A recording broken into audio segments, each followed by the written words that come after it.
Salut les sorciers, soyez les bienvenus dans ce nouveau numéro de Science en question. Salut Marine, salut Lorraine. Hello Jean. Quand vous marchez dans la rue, en ville, vous voyez parfois des bâtiments noircis. Eh bien c'est à cause de la pollution de l'air. Et plus exactement à cause des voitures, des camions ou des bus qui sont en grande partie responsables de cette pollution.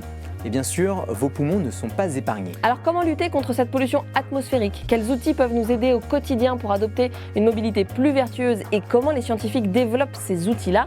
Eh bien dans cette émission, nous recevrons des invités passionnants pour en discuter.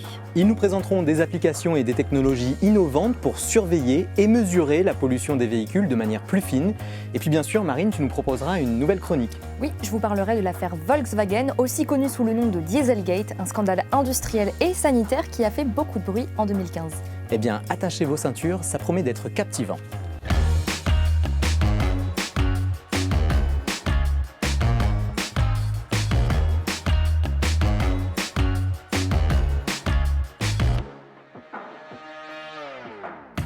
Pour parler de la pollution de l'air, nous avons le plaisir d'accueillir Guillaume Sabiron. Bonjour. Bonjour. Bienvenue sur le plateau de Science en question. Alors vous êtes chef de projet à IFP Énergie Nouvelle et votre expertise porte sur les outils numériques qui permettent d'analyser la qualité de l'air, c'est bien ça?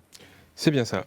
Notre objectif, c'est de développer un petit peu des outils qui vont permettre à tout un chacun, donc au grand public, de mieux comprendre via des outils digitaux les émissions, la qualité de l'air au quotidien et aussi des outils pour les villes pour essayer de les aider dans le pilotage de l'aménagement urbain, dans les outils d'aide à la décision.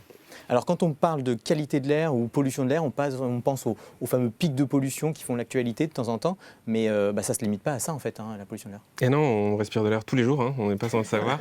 Et donc forcément, il y a les pics de pollution qui sont certainement beaucoup plus médiatisés. En revanche, il peut y avoir de temps en temps des impacts sur la santé qui sont tout aussi importants du fait de respirer une qualité de l'air relativement moyenne pendant très longtemps, versus des pics qui peuvent être encore moins bons, mais pendant des périodes plus courtes. Alors aujourd'hui, la pollution de l'air, c'est un problème qui est pris très au sérieux. En 2019, selon l'Organisation mondiale de la santé, on estimait qu'environ 4,2 millions de personnes mourraient prématurément à cause de la pollution de l'air. C'est une des raisons qui fait qu'aujourd'hui, IFP Énergie Nouvelle s'intéresse à ce sujet-là.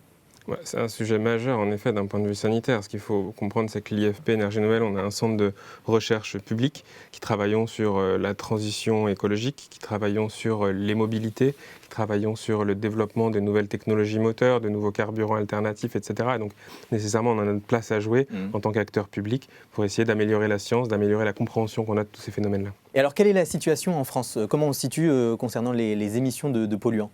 Alors, les émissions de polluants, on a sur toute la planète. Il y a des endroits où c'est moins bon qu'en France. Mais en revanche, il faut essayer de relativiser. Ce qu'on se rend compte, c'est qu'il y a beaucoup de choses qui sont suivies, qui sont monitorées. Et depuis de nombreuses années, ça va plutôt dans le bon sens. La plupart des polluants tendent à diminuer, puisqu'il y a des travaux importants qui sont faits. Il y a des efforts, efforts qui sont faits sur les technologies moteurs, des efforts qui sont faits par les usagers, etc.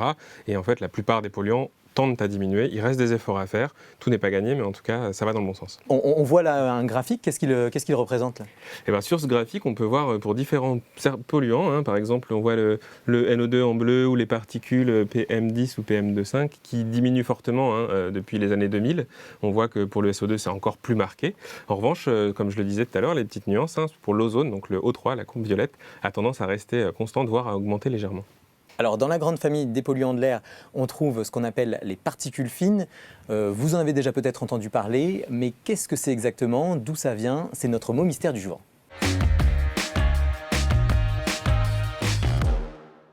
Particules oui, mais particules fines non. Les atomes. Atomes, molécules, poussière, du sable. Après, je vois pas grand-chose d'autre en tête. Ça m'évoque une petite poussière très très fine, bien sûr. Je pense tout de suite à pollution. Tout ce qui est pollution, les gaz à effet de serre peut-être même, je sais pas trop. Ouais, c'est des particules de taille nanométrique. Je sais qu'il y en a plein le métro. Ça vient certainement des pots d'échappement de voitures, des disques de frein, ce genre de trucs, quoi, non? La pollution motorisée, et notamment le diesel en particulier. Et ici, il y a énormément de poussière, j'imagine, de particules fines, avec le chantier énorme qu'il y a juste là en face. C'est quelque chose qui reste dans les poumons, et c'est un gros problème, en fait, de santé publique.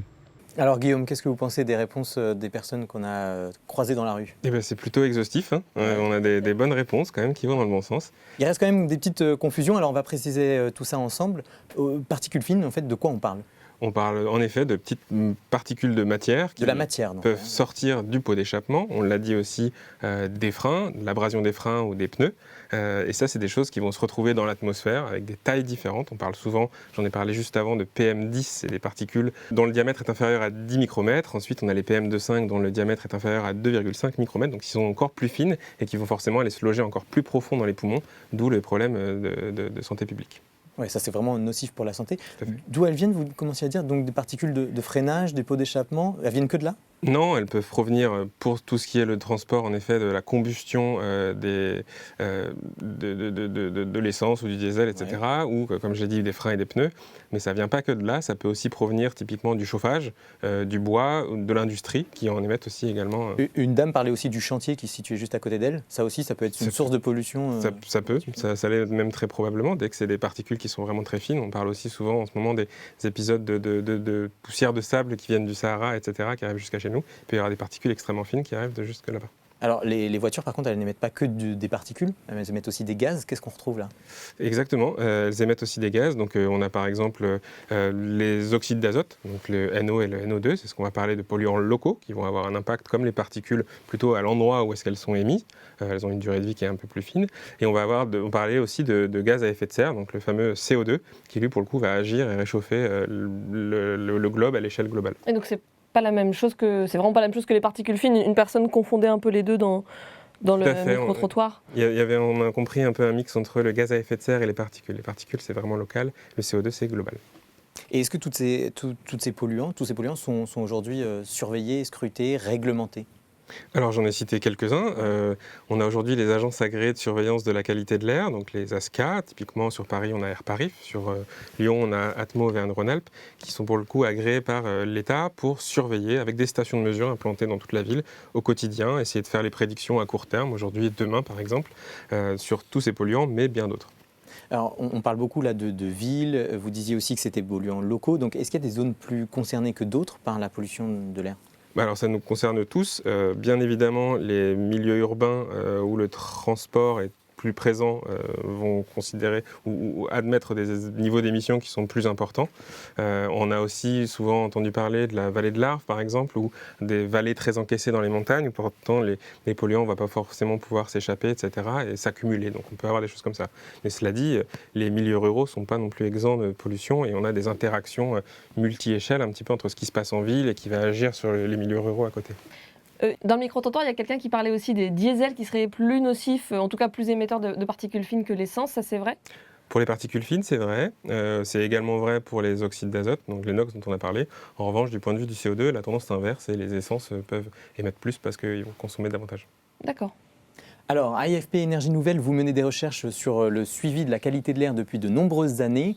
Vous avez valorisé votre travail au travers d'une application disponible pour tout le monde. On découvre ça avec Lorraine dans le Science en Action.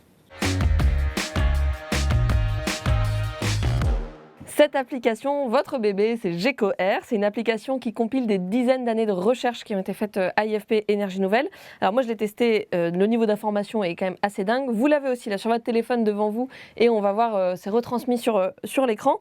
Là, est-ce qu'on peut regarder, vous par exemple, vos émissions? On peut voir carrément vos émissions en quasiment direct de CO2, de particules fines, des choses dont on a parlé juste avant? Et d'oxyde d'azote aussi, ouais. L'idée, c'est vraiment de se dire que dans la poche, on peut avoir quasiment un capteur de polluants vis-à-vis de notre mobilité. Et donc, regarder au jour par jour, qu'est-ce qu'on a pu émettre dans notre mobilité du quotidien. Donc là, par exemple, je vais retrouver dans mes trajets. Donc aujourd'hui, je suis venu en train, en métro et en bus. Mais on va regarder super score. Super score. Un jour où j'ai fait de la voiture, mais le score est un peu moins bon, mais il reste relativement... C'est un score sur 100, hein. C'est un score sur 100 qu'on va retrouver 100 étant tous la les jours. note, ouais. Exactement. Ça va être une moyenne pondérée des modes de transport qu'on a fait et qui vont prendre aussi en compte le style de conduite. Donc le même jour, je peux faire les mêmes trajets. Si je ne conduis pas de la même manière, je n'aurai pas nécessairement le même score. Parce qu'il y a des styles de conduite qui sont... plus polluants que d'autres? Exactement. On va souvent le retrouver sur une conduite qui va être un peu plus agressive. Les émissions peuvent varier drastiquement en gardant le même véhicule avec le même conducteur. Ce que vous appelez une conduite agressive, c'est quoi? C'est des accélérations brusques? C'est freiner? C'est tout ça. C'est exactement ça. Essayer si on n'anticipe pas, si on n'a pas une accélération plus souple, etc., qu'on ne va pas aller justement accélérer encore plus fort quand le moteur est froid. Enfin, c'est toutes ces choses-là qu'on va essayer de retrouver dans l'application et qu'on va essayer surtout de donner l'information aux citoyens via cette application qui a quand même une vocation pédagogique principalement. Parce que ça c'est des données que vous connaissez parce que c'est des recherches qui ont été menées à IFP Énergie Nouvelle. Parce que là, on n'a pas une sonde dans le pot d'échappement de la voiture pour nous dire combien on émet. Non, exactement. Ça fait justement de nombreuses années qu'on développe des modèles microscopiques d'estimation de polluants qui vont, à partir des données récoltées toutes les secondes de vitesse et les caractéristiques précises du véhicule, pouvoir estimer qu'est-ce qui se passe dans toute la chaîne finalement de la pédale jusqu'au pot d'échappement. Là, quand on a du rouge ou du vert, ça prend autant en compte les gaz à effet de serre que les particules fines, que les NOx dont on a parlé juste avant. Eh bien justement, ce qu'on montrait tout à l'heure sur mon score de la journée de 92, ensuite si on rentre dans le détail d'une journée, on va retrouver ce trajet en voiture. Okay. Et là, on va trouver en bas une note liée au véhicule. Donc là, à moins de changer de véhicule, on va avoir du mal à faire mieux. En revanche, il y a une partie de la note qui est liée à gauche à mon style de conduite et à droite au trajet. Et comme vous posez la question, si on va dans le détail tout en haut à droite, là, on va retrouver les émissions de CO2, de monoxyde de carbone, d'oxyde d'azote et de particules sur ce trajet avec cette conduite. Vous l'avez dit, on pourrait changer notre style de conduite. Est-ce qu'il y a d'autres choses que l'application nous incite à faire et qui seraient des petites mesures qu'on peut mettre en place sans pour autant changer drastiquement de mobilité ? C'est quand même l'élément principal. On peut toujours essayer d'émettre moins avec sa voiture, mais si on est en mesure de ne pas la prendre, c'est sûr que c'est forcément ce qu'il y a de mieux. Après, on va aussi essayer de sensibiliser les gens à l'impact de la longueur du trajet. Forcément, un trajet plus petit où le moteur n'a pas le temps de chauffer, peu importe le style de conduite, on va avoir des émissions qui sont beaucoup plus importantes. À partir du moment où les systèmes de post-traitement sont chauds, etc., les émissions diminuent drastiquement. D'accord, ok. Donc même si des fois l'offre de transport en public n'est pas forcément disponible, des tout petits trajets de quelques kilomètres, ce qui constitue une grosse partie des trajets qui sont qui sont effectués en ville par les gens, peuvent souvent être remplacés par du vélo. Dans l'application, il y a plein d'autres choses en plus des émissions. Est-ce que vous pouvez nous faire juste un petit tour des autres informations qu'on peut trouver dans cette appli ? Oui, je vais vous en citer quelques-unes parce qu'on ne va pas forcément toutes les voir. Le but, c'est d'essayer justement de donner plein de services de quotidienneté à l'utilisateur. On va retrouver par exemple une question que je pose souvent. Est-ce que vous savez sur la semaine dernière combien vous avez émis de CO2 avec votre mobilité ? On va avoir ce genre d'informations sur comment est-ce qu'on se place par rapport à d'autres usagers qui proviennent du même pays que nous, par exemple. On va avoir des informations sur la météo. Est-ce que par exemple aujourd'hui, si je vais au travail en moto, je vais passer entre les gouttes ou est-ce que justement je peux me permettre d'y aller en vélo parce que je vais être au sec ? Donc ça pourrait nous inciter un peu. Exactement, et puis des infos sur la qualité de l'air aujourd'hui et autour de nous, à l'endroit où on se situe. Ah oui, on peut voir ce qu'on émet nous et aussi dans quel contexte on respire. Enfin, ce qu'on respire. Tout à fait. Ok, alors pour avoir toutes ces informations, c'est juste un téléphone, vous avez juste notre localisation et le type de voiture qu'on conduit, si on conduit une voiture, et ça vous suffit ? Exactement, on a juste la localisation, c'est même pas si important que ça. Ce qui va vraiment être important, ça va être les vitesses pour les trajets en véhicule, automobile par exemple, qui vont nous permettre d'avoir les modèles précis derrière, avec par exemple la plaque du véhicule qui vont nous donner les caractéristiques précises du véhicule pour y ajuster nos modèles. Mais au-delà de ça, non, c'est assez peu d'informations dont on a besoin pour être en mesure de suivre la mobilité. Et comment on arrive à discriminer quelqu'un qui roule à vélo ou alors qui roule en voiture pas vite en ville ou qui est coincé derrière un bus ? Eh ben, c'est justement là derrière que dans le téléphone, il y a assez peu d'intelligence, c'est-à-dire qu'on va surtout enregistrer ce genre de données, les envoyer sur nos serveurs, et c'est là qu'on a des modèles d'intelligence artificielle qui ont vu des millions de trajets, parce que l'application existe depuis 2017 et on en a vu passer un bon paquet, avec certains trajets qui sont tagués manuellement par l'utilisateur, qui nous a dit ça c'était du vélo, et finalement à force d'en avoir vu beaucoup, la machine est capable d'apprendre et de se dire ce nouveau trajet, ça ressemble quand même beaucoup plus à du vélo, en termes d'accélération, en termes de profil, qu'à un trajet voiture par exemple. Parce qu'elle a quel âge l'application ? Cette application-là date de 2017, mais avant ça, on avait même développé son grand frère qui s'appelait Geco, qui était plus orienté éco-conduite, uniquement voiture. Mais les mobilités aujourd'hui évoluant et n'étant plus limitées qu'à la voiture, on s'est dit qu'on avait besoin de l'élargir à la totalité des mobilités pour parler au plus grand nombre. Ok. Et l'application, est-ce qu'on peut la trouver ? Bah oui, on peut la trouver, elle est gratuite. Où est-ce qu'on peut la trouver ? On peut la trouver sur les stores d'applications, sur le Google Play Store ou sur l'App Store chez iOS. Ok. Alors vous récoltez quand même beaucoup de données, notamment sur notre localisation, sur nos styles de conduite. Est-ce que vous nous rassurez, ces données, elles sont bien anonymisées ? Tout à fait. Les données elles sont anonymisées, elles respectent le règlement général de protection des données, donc le RGPD. Elles sont stockées sur nos serveurs pour que vous puissiez y avoir accès vous-même pour regarder ce que vous avez fait dans l'application.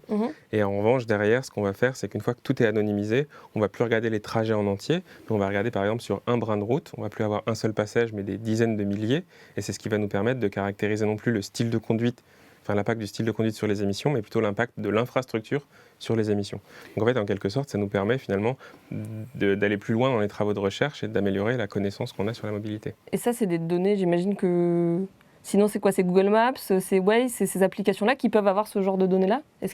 Eh ben, c'est aussi l'une des raisons pour laquelle on a fait cette application, c'est qu'il n'existe pas vraiment de base de données disponible à cette fréquence d'enregistrement, c'est-à-dire un point toutes les secondes, de disponible ailleurs. Et ça, c'est vous des données que vous partagez gratuitement avec d'autres équipes de recherche? Non, c'est des données qui sont fermées, qui sont disponibles, tout est précisé dans les conditions générales d'utilisation. Elles sont inutilisables à des fins autres que de la R&D et par nous.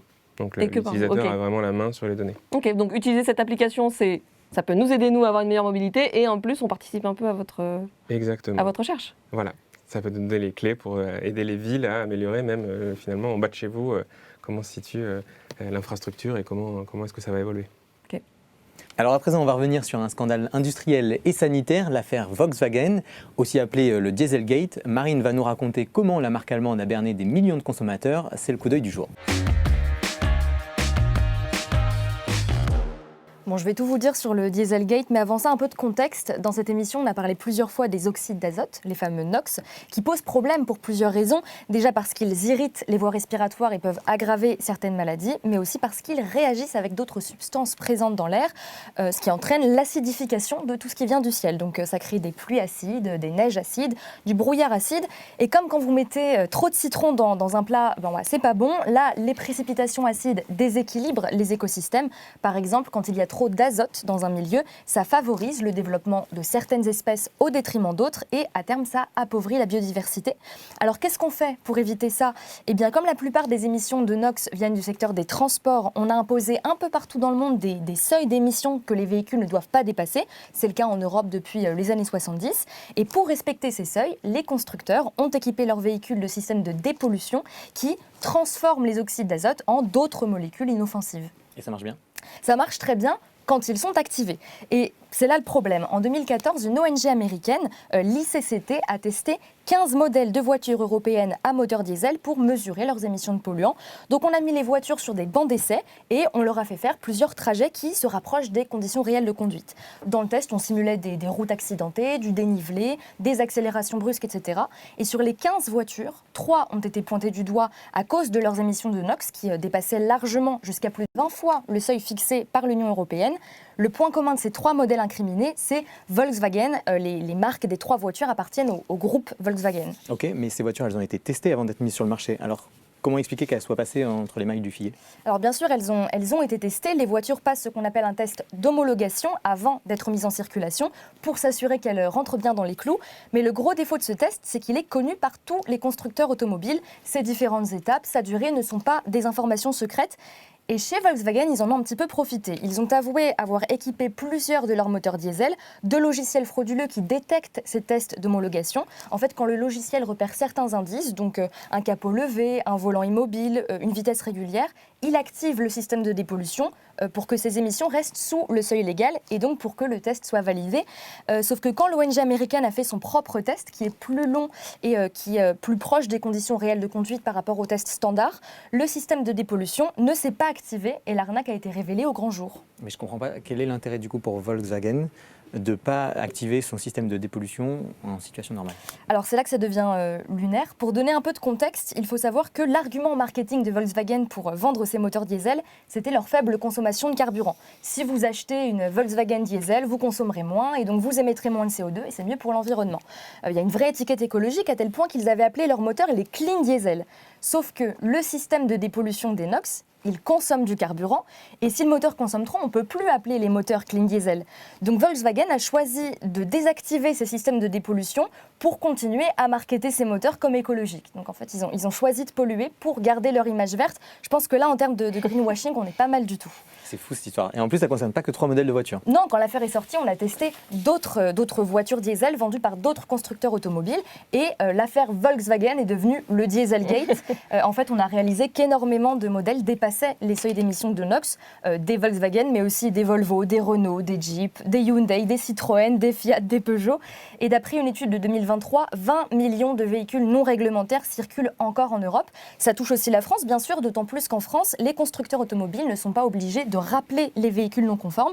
Il faut croire qu'après les masques anti-Covid, on va peut-être devoir investir dans des masques anti-pollution. Très bien. Merci Marine. Alors Guillaume, on peut se poser la question, est-ce que ces tests sont encore pertinents, surtout s'ils ne sont pas secrets et finalement que les constructeurs les connaissent par cœur?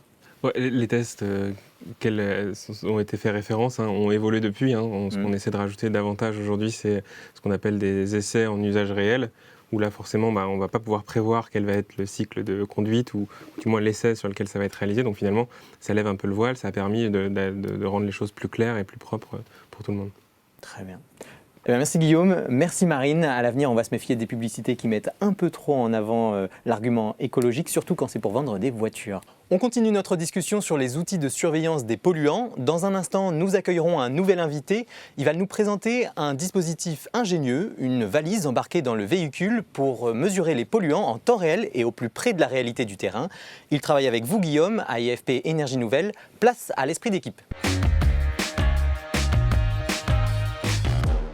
Bonjour Philippe Desjaye. Bonjour à tous. Bienvenue sur le plateau de Science en question, on est heureux de vous recevoir. Alors comme Guillaume, vous êtes chef de projet à IFP Énergie Nouvelle et comme Guillaume, vous travaillez sur l'étude de l'impact du transport routier sur la qualité de l'air. Qu'est-ce que vous cherchez à comprendre plus exactement ?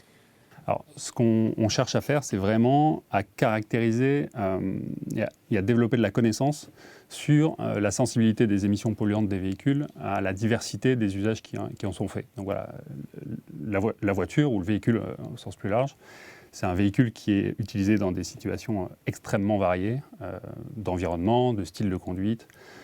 Et les émissions, la consommation sont extrêmement sensibles à ces paramètres-là.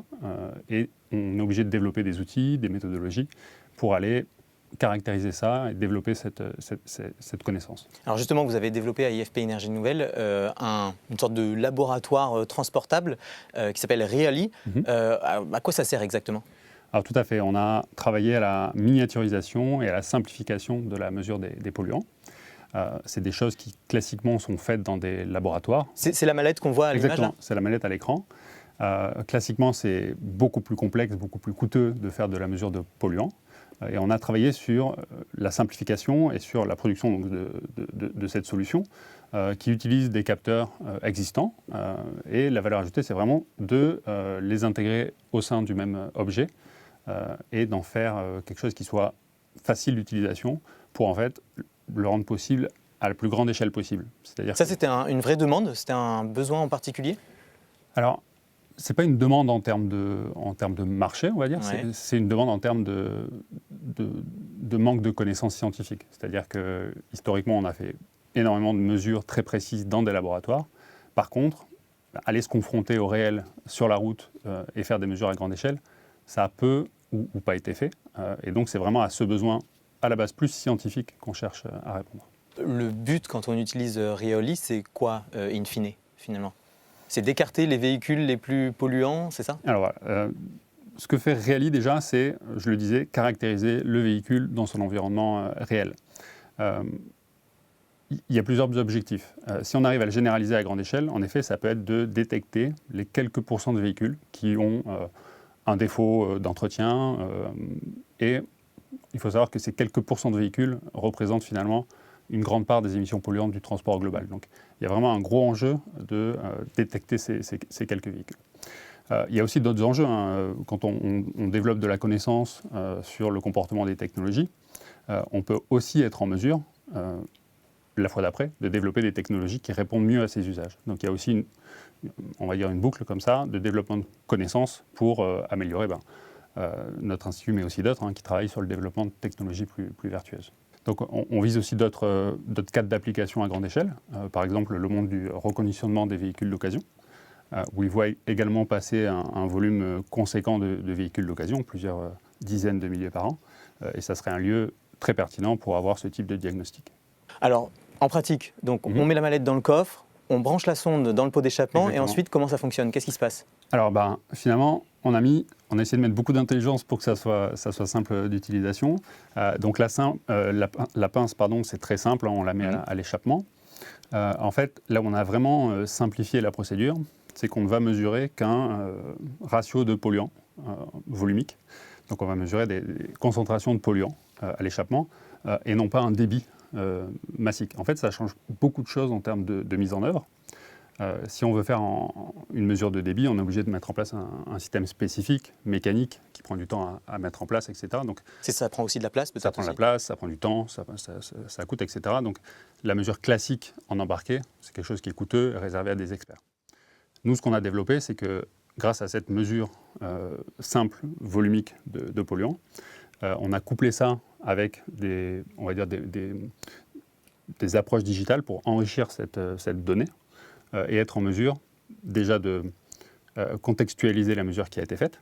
C'est-à-dire, si on fait une mesure en roulant à faible vitesse dans un trafic fluide, ce n'est pas la même chose que sur autoroute avec des forts niveaux d'accélération, etc. Donc, on prend en compte ça, on le contextualise pour finalement juger le véhicule au regard de l'essai qui a été fait. Donc c'est que vous avez aussi des informations qui vous renseignent sur la vitesse du véhicule pour savoir dans quelles conditions il est en train de rouler. Je ne l'ai pas précisé, en fait on a 3 catégories de données. On a la mesure physique en tant que telle, de la concentration de polluants à l'échappement. On a toutes les informations qui viennent des systèmes de localisation, donc le positionnement du véhicule, la vitesse, la pente, etc. Et on a une information très générale sur le véhicule, typiquement sa plaque d'immatriculation, qui nous permettent d'accéder à des caractéristiques techniques du véhicule, comme sa masse, sa cylindrée, sa puissance, la technologie du moteur. La même chose que quand on va sur un site pour avoir des pièces d'occasion, on renseigne la plaque et on a toutes les infos du véhicule. C'est les mêmes services, tout à fait. Donc vous avez toutes ces informations-là, plus ce qui se passe en temps réel. Exactement.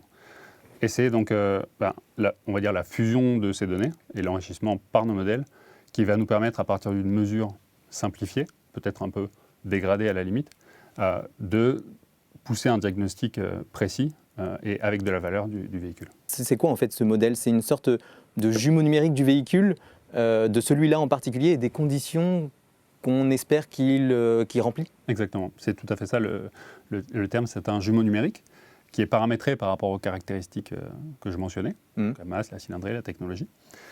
Et en fait, le premier niveau d'information que ça va nous donner, c'est une estimation instantanée du débit de CO2 à l'échappement. En fait, le CO2 à l'échappement, c'est l'image de la consommation. C'est directement lié, c'est directement proportionnel. Ça, c'est des choses qu'on sait très bien modéliser. C'est la modélisation énergétique du véhicule. À partir de ces niveaux d'accélération, de la pente, on sait modéliser assez bien la demande énergétique et du coup les émissions instantanées de CO2. Et en fait, c'est cette donnée modélisée qui, couplée avec la mesure de concentration de polluants, va permettre de reconstruire une estimation de débit massique de polluants. Alors, ça serait plus facile à expliquer avec la formule, hein, mais il y a vraiment cette notion de coupler une mesure physique importante, indispensable, mais simple à faire, avec du modèle numérique maîtrisé pour finalement apporter un diagnostic utilisable pour le client. Est-ce que Realis est capable de détecter tous les polluants qui sont dans nos gaz d'échappement? J'imagine que c'est très complexe. Tous les polluants, non. Pour autant, ça mesure l'essentiel des polluants réglementés aujourd'hui, donc les oxydes d'azote, les particules fines, le monoxyde de carbone, et également certains polluants qui ne sont pas encore réglementés, mais qui sont très importants de prendre en compte, notamment l'ammoniac, le NH3. Et qui pourraient un jour être réglementés? Tout à fait, ça a été discuté pour les prochaines normes Euro 7 à venir dans les années suivantes. Tout à l'heure, vous le disiez aussi à Lorraine, pas besoin de rouler 3 heures, une quinzaine de minutes, ça suffit? Voilà, alors ça c'est le deuxième intérêt des modèles numériques. Le premier c'était d'enrichir la mesure. Le second c'est de la contextualiser. C'est-à-dire ce modèle numérique, une fois qu'on est en mesure de le calibrer ou d'apprendre ce qui s'est passé sur 10 minutes, 15 minutes, on est en mesure aussi de projeter sur une diversité d'usages donnés, par exemple l'usage normatif ou un usage de référence, et du coup de dire, voilà, ce véhicule qui a été testé dans des conditions données, voilà ce qu'il aurait donné dans un autre scénario. Donc finalement, vous avez un petit échantillon, puis après, vous arrivez à extrapoler. Et ce modèle, comment vous l'avez construit? Alors ce modèle, c'est la synthèse d'années ou de décennies d'expertise et de développement Historiquement, dans notre centre de recherche, on développe des technologies, on les développe, on les valide, on les calibre et on les évalue dans nos laboratoires. Donc on développe de la connaissance, on développe aussi des logiciels de modélisation, peut-être plus destinés aux ingénieurs pour la conception des systèmes. Et en fait, c'est toute cette expertise historique qu'on a synthétisée dans ces modèles qui sont finalement assez simples par rapport à ce qu'on a l'habitude de manier, mais qui, utilisés dans ce domaine nouveau, ont finalement trouvé leur intérêt. À qui il est destiné plus précisément cet appareil? C'est pas pour monsieur, madame, tout le monde, on ne va pas, nous, aller équiper notre voiture avec la mallette?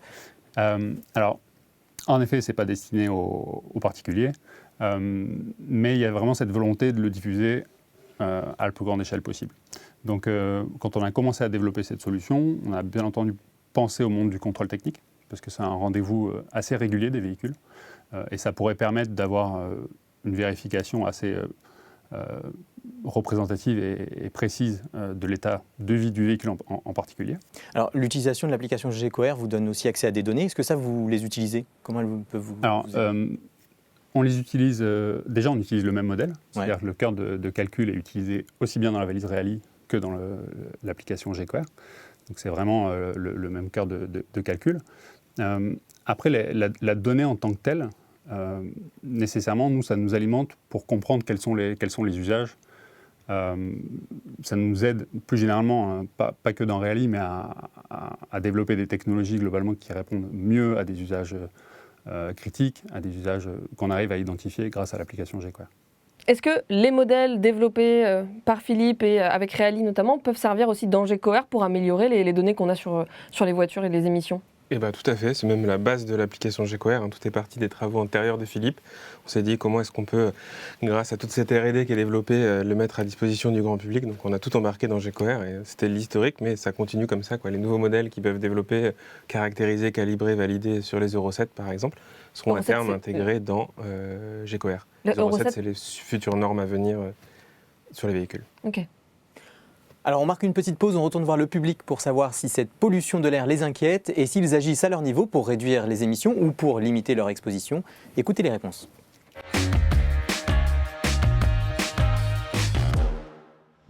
Oui, ça nous inquiète d'un point de vue santé, ça inquiète d'un point de vue héritage pour nos enfants typiquement. Ouais. Je me dis que moi, peut-être que plus tard, on devra porter un masque comme en Chine toute la journée.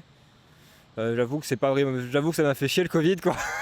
Moi, je sais que, par exemple, moi, je fais souvent du vélo. Quand je passe derrière les cars ou les bus, je retiens ma respiration. Donc, je sais que c'est pas le meilleur truc à respirer, quoi. Alors moi, je me déplace pas beaucoup en voiture, donc je privilégie toujours les transports en commun. J'ai la chance d'habiter à côté de mon boulot, donc de ne pas avoir à me déplacer en voiture. Donc voilà, et puis on essaye de prendre la voiture que quand c'est nécessaire, typiquement. Et puis on privilégie l'électrique, par exemple. Moi, je fais du vélo. Je fais du vélo, je me chauffe pas au bois. Donc j'en aimais pas trop, mais bon, après oui, c'est sûr que c'est un problème, surtout en ville. Oui, il doit être pris plus au sérieux parce que c'est un sujet, on va dire, de seconde zone quand on en parle généralement. Il doit être plus mis en avant parce que c'est pas directement, c'est surtout des effets à long terme. Et qui sont généralement, quand on parle de choses, on parle des effets à court terme.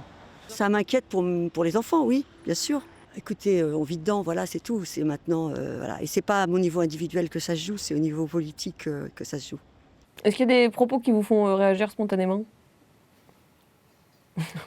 Bien sûr, hein, ça fait réagir. Ça nous concerne en tant que chercheurs, mais ça nous concerne aussi en tant que citoyens. Donc ces inquiétudes, on les partage tous. Après, on entend beaucoup parler de à quelle échelle. En fait, on en parlera, mais à toute échelle, on peut jouer. C'est-à-dire que bien sûr, le politique a un rôle à jouer sur les décisions d'infrastructure et autres, mais à titre individuel, il y a aussi des choix sur la mobilité, qui sont extrêmement impactants aussi. Donc.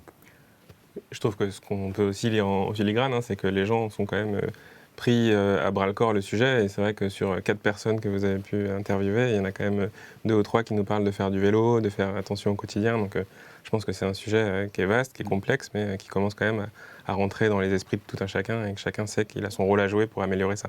Sur le politique, vous avez un outil notamment qui peut aider les collectivités. S'il y a des décideurs qui nous regardent, qui ne sauraient pas comment mieux adapter leur ville, ça s'appelle AirTams, c'est ça? Est-ce que vous pouvez m'en dire quelques mots? Bien sûr, du coup c'est un outil qu'on a développé suite à GECOR. On a récolté des centaines de millions de kilomètres en usage réel et donc on a mieux compris la mobilité. Et ça nous a permis de développer plein de modèles d'intelligence artificielle pour se dire finalement sur n'importe quel brin routier qui a été vu ou pas encore vu par les données GECOR, on est capable, grâce au modèle aussi développé avec Philippe, de se dire quelles vont être les émissions de tout le trafic routier qui passe par là et surtout essayer de se dire pourquoi est-ce qu'on a des émissions ou quels sont les leviers pour agir sur la qualité de l'air. Donc on a pour chaque rue, là, quand on voit sur les images qu'on a pu voir de l'application, chaque rue, vous savez dire s'il y a beaucoup de voitures qui passent, si elles émettent beaucoup, selon le vent qu'il y a, selon... Exactement, c'est tout à fait ça. On va récupérer des informations sur chaque brin routier, combien il y a de voies, quelle est la longueur, la pente, est-ce qu'il y a un feu rouge à la fin, etc. Parce que forcément, ça va jouer sur le style de conduite et donc sur les émissions.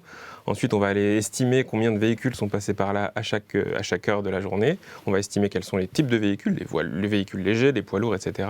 Et ça, toutes ces informations mises dans nos modèles d'intelligence artificielle qui ont vu des centaines de millions de kilomètres, ça va nous permettre d'estimer précisément combien il y a de véhicules. Et de se dire ensuite, ici, on a beaucoup d'émissions parce qu'il y a beaucoup de pentes, parce que les moteurs sont froids, parce que, etc., etc. Et comment ensuite on va pouvoir agir dans le pilotage de l'aménagement urbain ou de l'infrastructure pour aller améliorer les choses au quotidien des gens qui habitent. La solution qu'on présente et du coup qui se développe plutôt à l'échelle de la ville, en termes d'émissions, de débit routier ou de qualité de l'air, c'est plutôt pour essayer de se projeter dans le futur, c'est plutôt des outils d'aide à la décision pour des modifications un peu moyen-long terme en se disant la zone à faible émission, en se disant, je ne sais pas, la politique publique qu'on va mettre en place, on peut la simuler avant que ça arrive, en fait, même avec l'évolution naturelle du parc, on peut se projeter à 2030, 40, 50, essayer de quantifier l'impact que ça pourra avoir sur les émissions et la qualité de l'air. Et donc vous avez déjà des premiers résultats sur la pertinence des ZFE ou de diminuer la vitesse en ville, par exemple? Eh bien ça, c'est une très bonne question, justement, sur la diminution de la vitesse en ville. On parle beaucoup de villes 30 km/h, par exemple.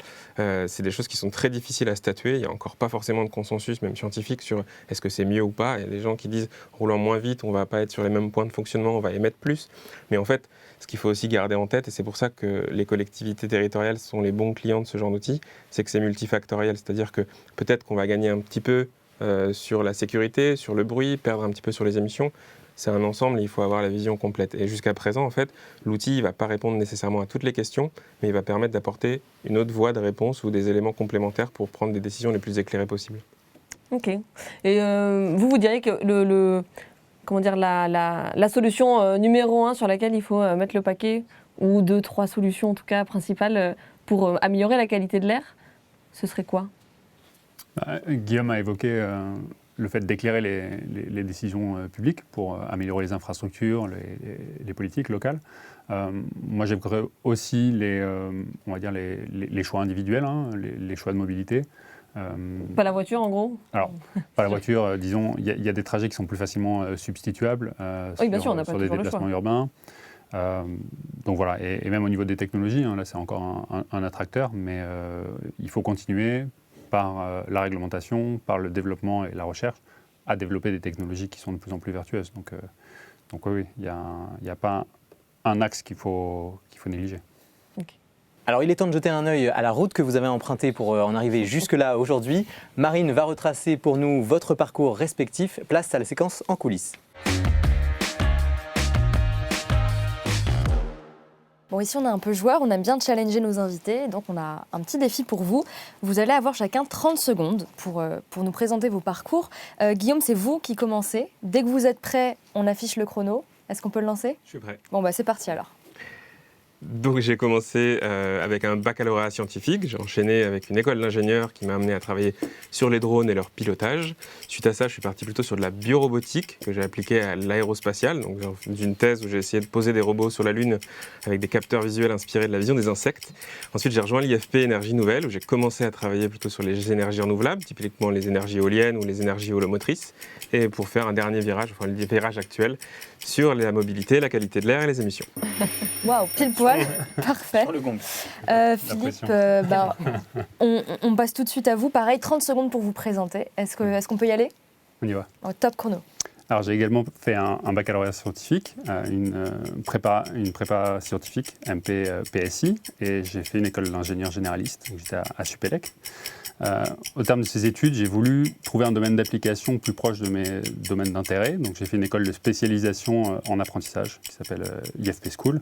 Ça m'a permis de commencer à travailler assez vite dans le domaine de la mobilité. Et suite à quoi j'ai intégré IFP Énergie Nouvelle il y a maintenant 12 ans. Bon, parfait. Belle performance. Une IFP School. IFP School. Qui est reliée du coup à IFP Énergie Nouvelle. Exactement. IFP Énergie Nouvelle, c'est à la fois un centre de recherche, un groupe industriel et une école de spécialisation pour les ingénieurs. Ok. Alors évidemment, vous n'avez pas tout, raconté de votre parcours en seulement 30 secondes. Il y a quelques questions en plus pour développer. Déjà, vous êtes tous les deux chefs de projet. Ça veut dire qu'au lieu de vous spécialiser à fond dans un domaine, vous coordonnez des équipes de plusieurs personnes qui ont chacune leur spécialité. Qu'est-ce qui vous plaît dans cette posture-là ? C'est une question pour tous les deux. Je pense qu'elle est intéressante parce qu'elle nous permet de ne pas avoir un jour qui ressemble au jour précédent, dans le sens où on va justement soit travailler avec des ingénieurs sur des choses très techniques et très poussées. Le lendemain, on va travailler avec plutôt des réflexions de montage de projet, vers où est-ce qu'on veut emmener la recherche dans le futur. Et puis on en a aussi un peu parlé vis-à-vis des produits qu'on développe, essayer de se poser la question pour se dire comment est-ce qu'on fait pour que notre science, elle soit utilisée, elle soit utilisable, et donc avoir le côté un peu plus orienté vers les clients ou les partenaires qui pourraient utiliser ce qu'on développe. Vous avez vraiment une vue d'ensemble en fait. Exactement. Vous êtes d'accord, Philippe ? Oui, c'est vraiment ce qui m'a intéressé. Quand on commence notre carrière dans un institut de recherche, on peut avoir des premiers postes qui sont plus focalisés techniquement. Et puis quand on commence à avoir un peu de recul, moi ce qui me motive aujourd'hui, c'est cette recherche, on va dire, d'efficacité ou d'impact collectif. C'est-à-dire qu'on a des collègues qui sont extrêmement pointus dans leur domaine respectif. Et nous, ce qu'on essaie de mettre en musique, c'est d'avoir des études ou des projets ou des produits qui ont un impact, une finalité, en faisant appel à toutes ces expertises. Et c'est vraiment un domaine dans lequel je trouve la fonction très intéressante parce qu'on a vraiment cette très très forte diversité de collègues, d'expertise. Donc cette notion un peu de, je ne sais pas si on peut parler de, enfin voilà, de synthèse ou en tout cas de recherche d'efficacité, c'est ça qui me motive tous les jours. Philippe, avant de rejoindre IFP Énergie Nouvelle, vous avez travaillé pour un groupe industriel. C'était moins pluridisciplinaire que votre poste actuel ? Ça l'était en effet moins. Alors, je pense qu'on est toujours moins multidisciplinaire en début de carrière et en particulier dans l'industrie.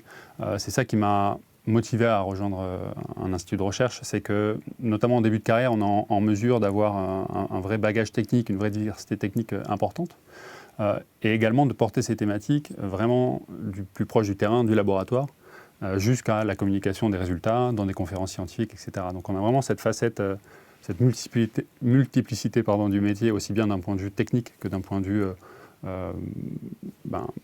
porter la thématique sur un chemin long qui est très intéressant. Guillaume, quand on a préparé cette émission, vous m'avez dit que votre travail, c'était de trouver des fils qui dépassent d'une pelote de laine. Alors, est-ce que vous pouvez nous expliquer cette image ? Oui, j'aime bien cette image quand on essaie de présenter un peu qu'est-ce que la recherche à quelqu'un qui ne s'y connaît pas. Et on en avait parlé quand on parlait de la thèse, c'est souvent comme ça, c'est-à-dire qu'au début, le sujet il est très dense, il est super vaste, on peut travailler dans toutes les directions possibles. C'est un peu comme cette pelote de laine où finalement on va essayer de trouver un fil, essayer de tirer, de dérouler au maximum pour voir où ça nous mène. Alors des fois, c'est des fils qui se cassent et puis finalement, il faut en prendre un autre. Mais petit à petit, on arrive à la dérouler au maximum et à apprendre des choses sur le chemin. Et c'est finalement ça qui est intéressant. Et puis même les fils qui sont cassés, c'est aussi des informations super intéressantes en se disant que ce n'est pas la bonne direction et qu'il faut en choisir une autre. Et ce qui est bien aussi avec la science, c'est que si on en a marre, on peut changer de pelote de laine complètement pour filer la métaphore. On peut transférer ses compétences d'un domaine à l'autre. Vous, c'est ce que vous avez fait. Vous avez travaillé donc sur différents domaines, dans différents secteurs. Tout à fait. Moi, c'est l'école d'ingénieur que j'ai fait à la base était généraliste aussi, donc des mathématiques un peu appliquées. Et finalement, c'est ce que je peux dire souvent, c'est que je pose un robot sur la Lune en faisant le pilote automatique ou piloter un drone ou piloter les pales d'une éolienne, etc.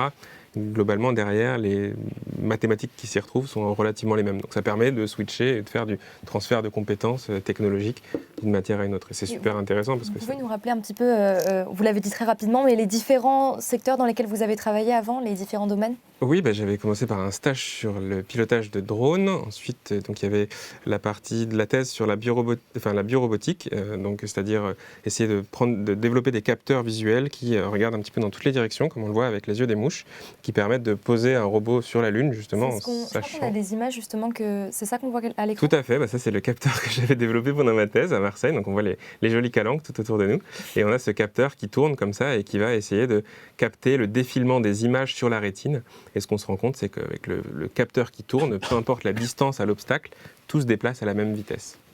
Et donc vous diriez qu'il y a vraiment des compétences. Quelles compétences vous avez pu transférer d'un champ à l'autre ?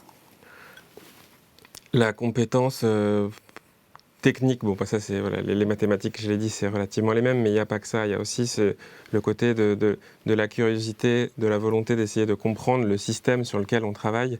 Ça c'est super important, c'est-à-dire que finalement il y a un affect particulier avec la physique derrière de ce sur quoi on travaille. Et ça c'est super important, je pense que c'est fondamental, que ce soit sur du big data avec beaucoup de données ou sur n'importe quoi, ou le véhicule en soi, essayer de comprendre qu'est-ce qui se passe entre la pédale et le pot d'échappement finalement. Ça revient un petit peu à la même chose. Et ça, je pense que c'est un peu le fil conducteur de peu importe la thématique sur laquelle on travaille. Curiosité sur ces aspects-là. Tout à fait. Alors souvent, quand on est bon élève, on est poussé dans des voies prestigieuses, comme l'école d'ingénieur, la classe préparatoire, et on peut y aller sans trop se poser de questions. Philippe, c'est pas votre cas, vous avez reçu des conseils avisés de la part de vos professeurs. Est-ce que vous pouvez nous les partager ? Oui, c'est des souvenirs qui reviennent. C'est vrai que quand on est au lycée, on a souvent plusieurs voies qui s'ouvrent. On ne connaît pas forcément bien les métiers ou même les études qui sont derrière. Et en effet, je me rappelle de discussions avec mes professeurs, en particulier de physique, même de philosophie, qui essayaient de dire, tu vas partir sûrement en classe préparatoire. Derrière, on est amené, si on ne fait pas attention, on peut être amené à faire les choix un peu malgré soi. Et ils m'ont invité à essayer de garder d'interroger un peu nos valeurs, sur quoi on a envie de travailler, qu'est-ce qu'on a envie sur quoi on a envie d'avoir de l'impact. Et c'est finalement des discussions, ça dure des fois 5 minutes au détour d'un couloir, et c'est des choses qui restent finalement pour plus tard. Et aujourd'hui, souvent, je me pose la question, quelles sont les thématiques sur lesquelles je travaille ? Est-ce que ça motive ? Est-ce que j'ai envie de contribuer à ça ? Et je pense que c'est ça aussi qui m'amène aujourd'hui à travailler sur des thématiques, on va dire, d'intérêt général dans un institut de recherche. Bien sûr. Vous voulez dire qu'il faut que ce soit aligné avec les valeurs, en fait. Bien sûr. Ça paraît un peu classique de dire ça, mais je pense que c'est important de s'en rappeler au moment de faire des choix. Et est-ce que c'est ça aussi le rôle des sciences, de répondre aux enjeux, aux défis de la société actuelle ? Oui, c'est très général, mais la science, elle décrit le monde dans lequel on vit. Donc quand on veut prendre des décisions éclairées, la science a un rôle à jouer pour expliquer les phénomènes.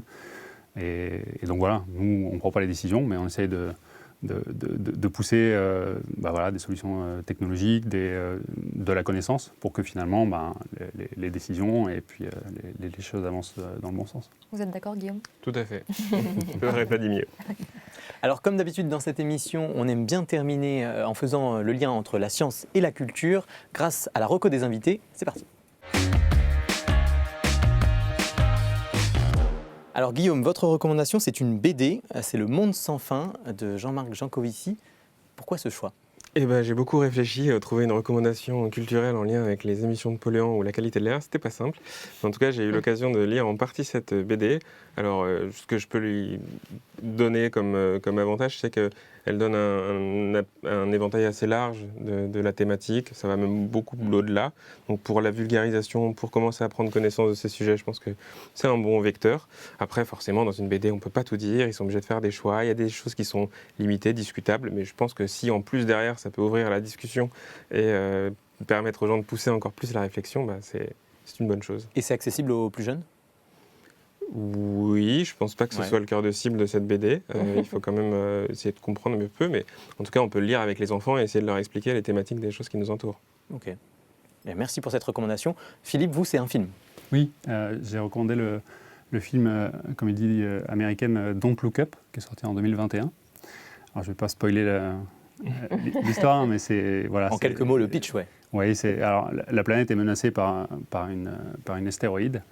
Alors, au premier abord, c'est une comédie qui est assez légère, hein. Enfin, c'est très agréable à regarder, mais quand on creuse un peu, c'est une critique qui est finalement assez acerbe, hein, de notre société, de la politique, de la science, du journalisme. Alors voilà, tout le monde en prend pour son grade. Mais c'est un pas de côté pour parler finalement du défi qui fait face aujourd'hui avec le changement climatique.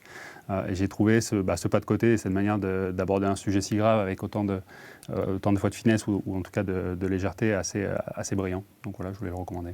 Très bien, et ben voilà, ça nous fait des choses à lire et à voir. Merci à tous les deux, merci d'être venus sur le plateau de Science en question et merci pour ces explications limpides. Merci à vous d'avoir regardé cette émission, on arrive à la fin. On se retrouve bientôt pour d'autres découvertes de sujets scientifiques passionnants. Ciao les sorciers.